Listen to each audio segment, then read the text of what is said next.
Hi guys, Nicholas here at Online Calisthenics, and today we're going to talk about how to build your own workout.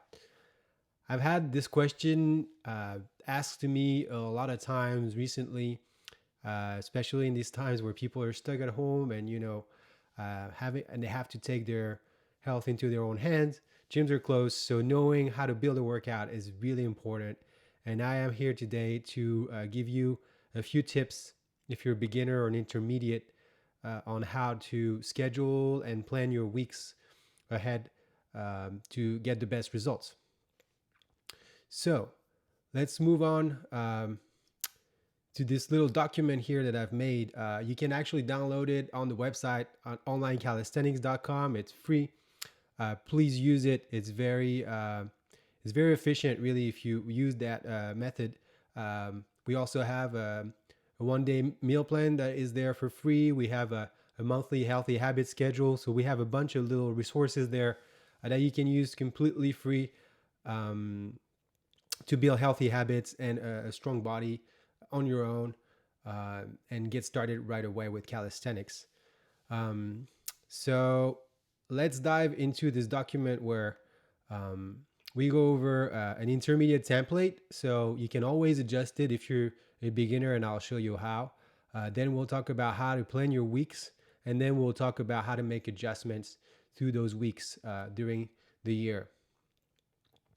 So let's dive in to the first document here, and I'm going to zoom in a little bit so you guys can see a little bit better onto the intermediate full body workout. So I highly recommend to beginners and intermediate to use full body workouts as often as possible because it will provide the best benefits and the most growth over time. If you are very advanced, it's different and you can split differently than what I actually show in this video. There's so many options and I'll go over a few of them after, but full body workouts, great solution to get started and you will get really a good amount of results with these. So I highly recommend to divide your sessions between a pulling and pushing session mixed up with a little bit of legs and some core, so that way you get really a global body activation and you will feel great after that. And you can always play with the ratios and the volume of all of these during the sessions. But this is a good way to get started. So pull and push, really the first and foremost, the first essential thing, pull and push, guys, go get on it. And I highly recommend to superset it if you're starting. That's going to really be a good challenge. So here I suggest a superset 10 down to 1. So that means you would do 10 pull-ups and then jump on 10 push-ups. Then you rest a little bit, maybe 10 or 20 seconds, and then get on the next set, which is 9 pull-ups, 9 push-ups, and so forth, and you get all the way down to 1. If you can't do those basic foundation movement, you can always use alternative, like a knee push-up for a push-up, for example, or even a standing push-up on the wall if you're not there yet. That works completely fine as long as you include that volume. Also for the pulling exercise, you can replace a classic pull-up with an Australian row or a band assisted pull-up, or even a negative if you jump on the bar and then get down. Whatever alteration of the pull-up you can use and apply that volume, and then work your way up with time to the actual real movement. So you'll see progression throughout time as long as you stay consistent with it. So the first one would be pull-ups and push-up. Really, really good to activate the body. They're really demanding, and it's good to do it in the beginning because they're tiring. Then you can go to the second pull and push exercise, which would be a front band row or pull with a resistant band and a box dip. So that way you just get to emphasize a little more on a specific muscle group. And once you're already tired, that's because you're going to be benefiting that little muscle group, because you're already tired is going to fire you. For example, your box dips are going to feel a lot harder after you've done push-ups than if you do it before. So that's a way to balance it during your training. So that would be for the pull and push. Let's just note on the side that you want to rest between 2-3 minutes between each superset. So once you're done with the first pull and push, then you can rest, it depends, it could be even 4 minutes if you're really gassed out, or a little less if you're feeling fresh. But wait about 2-3 minutes between the pull and push, pull-ups and push-ups, and then the front bend pulls and box dips. Then we get to the lower body section of the workout. So again, once you're done with the first block of pull and push, you can rest another 2-3 minutes, even 4 or 5 minutes if necessary. That's okay. And then move on to the leg workout. So here we have a 4-minute work block, and that's divided between a hip raise, which was going to activate your hamstrings. We got some lunges, which is a good compound movement, some squats, and then some mountain climber for explosivity and core activation, quad and core. It's going to be a good lower body little drill here. So in this section, we're going to use time instead of amount of reps. We're going to try and do a minute block for each of these exercises, and we're going to split it into 2 sets of 30 seconds. Here we get a bunch of little notes about how to do the movements properly. I have videos on these, so please look around on the YouTube channel, and you'll find some directions for these if you are not sure how to perform those. And get as much density in your movement as you can, because it's only time, so there's no amount of reps. So really make sure that every rep count basically is really important, that you get the best out of these. I highly recommend to hold every last rep of your sets. That really adds some huge amount of burn to the sets you're doing, especially when it's limited in time. You just get a maximized effort like that, and you really crush all those muscle fibers that is necessary to make progress in the long run. So pull and push, leg work, and then of course core. It goes without saying, we call it core, but really it's a lot of these are full body workouts as well within the core section. For example, a plank and Superman hold are going to activate really all of your body at once, and it will be a great finisher for your full body workout. Then we get some high bar knee raises. You can use parallel bars if you don't have a high bar. You have a dead hang section here, which is static. And then we have some floor work with the hollow flutters, which will basically finish off the whole core section. And within those 12 exercises, I highly believe that you get covered a lot of the important sections and movement that we are required to do for to be a functioning human. So again, I'll post this link in the section, the comment section, sorry, and you are more than welcome to use it. This is not set in stone. This is a template. So as it sounds, it's basically, you can tweak it, you can adjust it. It's just here to give you a base of reflection really on your workout regimen, and adjust this template to whatever need you have, and make it harder or easier depending on your current level. So that's exactly what we're going to do with the section 2. We're going to try and plan our week basically and see what we can adjust during the week based on that. And then I'll show you how to actually get the bigger picture and how to make adjustments during the year when you need. So once you have this template, you have 12 exercises. They're divided between pull, push, leg, and core. So here is an option that you can use to make this template different every day. You can add and pick and choose some more exercises that you may know or have heard of or actually master, and include that as well. But the general rule is this. You want to basically have 1 day of pushing, 1 day of pulling, 1 day of leg, and you repeat that pattern. And by 1 day of pushing, I mean 1 day where you focus on that. It doesn't mean you just do that, but you focus on that particular movement.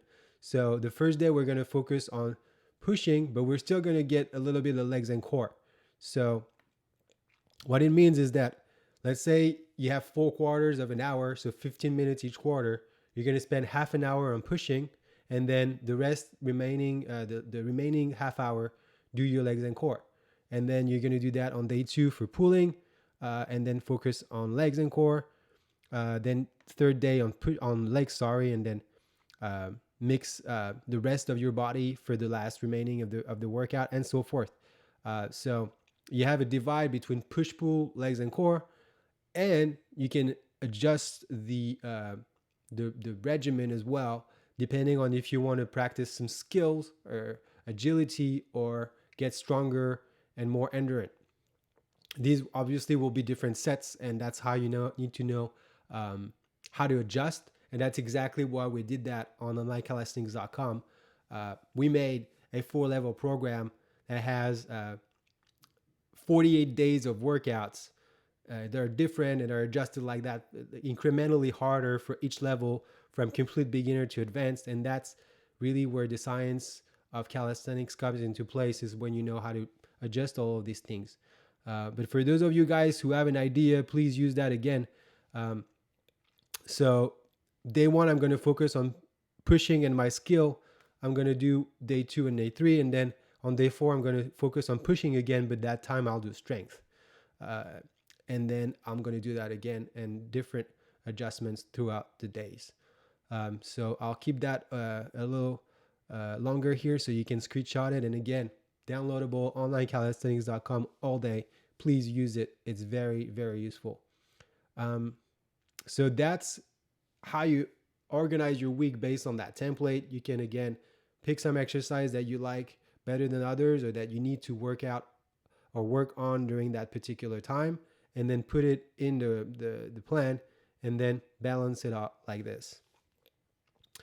Now you know how to build a week workout, but then there's adjustments you can make throughout the years, or the year. Let's start with 1 year first, and that you can keep adjusting so that it doesn't get redundant and you keep making progress and breaking plateaus. So let's move on to the next slide here, or I show you how to make adjustments to your workout throughout the month and years. So you want to basically break patterns once you master them. If you do something for too long, it becomes repetitive and you stop making progress. So I recommend to use that cycle of 7 days that we just talked about for a month. You repeat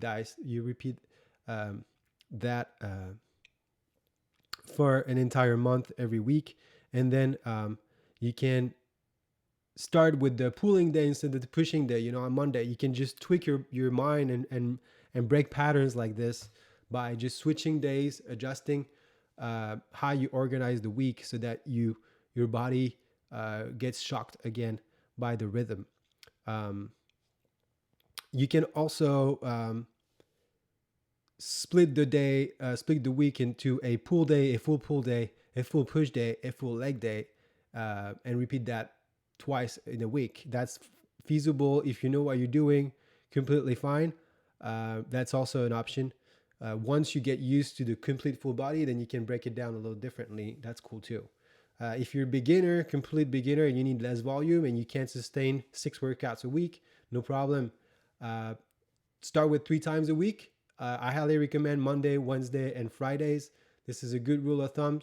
It's easy to get down and remember. And I'd use the day 1, 2, 3 for the first week, and the days 4, 5, 6 for the second week, and then cycle through these patterns. Then we have adjustment we can make throughout the years, because let's remember there's cycles throughout the years. We don't always feel the same way. The winter and the summer is a different vibe. The body responds, your hormone release is different. All the body responses are a little different depending on when we are throughout the year. So they're usually 4 3-month cycles throughout the year. So basically it follows seasons. So here are a few possibilities that you can use. You can focus on your strength, capacity, and skills during the 2 first cycles, which are usually the fall and winter. It gets cold, so get out a little more calorie input, and then focus on your strength during those 2 cycles. And then comes the spring month, the spring cycle, sorry. So there you can start to include a little more sets and reps, a little more aerobic, athletic work, so higher sets and higher volume. So you get a little more sweaty and get some pump during the springtime, and then you can adjust one cycle later to a summer workout, which would help you include mobility work and skill work into your routines. That's a possibility. So that would make you an entire year where you get different kinds of focus um, depending on which cycle you're based on. But remember, a thing is that possibilities are very numerous. They're endless, and it really depends on your current level, your injuries, and your goals, and the context that you're at. So, or the context you're in. Sorry, rather, because if you're out of a cycle of strength, depending on what you've been doing in the past, will determine what you'll do in the future. So, um, pay attention to those little details and adjustment you can make. They will make a great difference throughout the years. So that's it for today, guys. Really remember that everybody can work out from home and make great results. It's just about knowing how and using the proper methods and techniques. So thank you for watching. Uh, Please subscribe to the channel. It really helps. And click the like button. You can also drop any questions you like in the comment section, and I'd be more than happy to respond. Until then, take good care. Have a great workout. And then I'll see you next week. Take care, guys.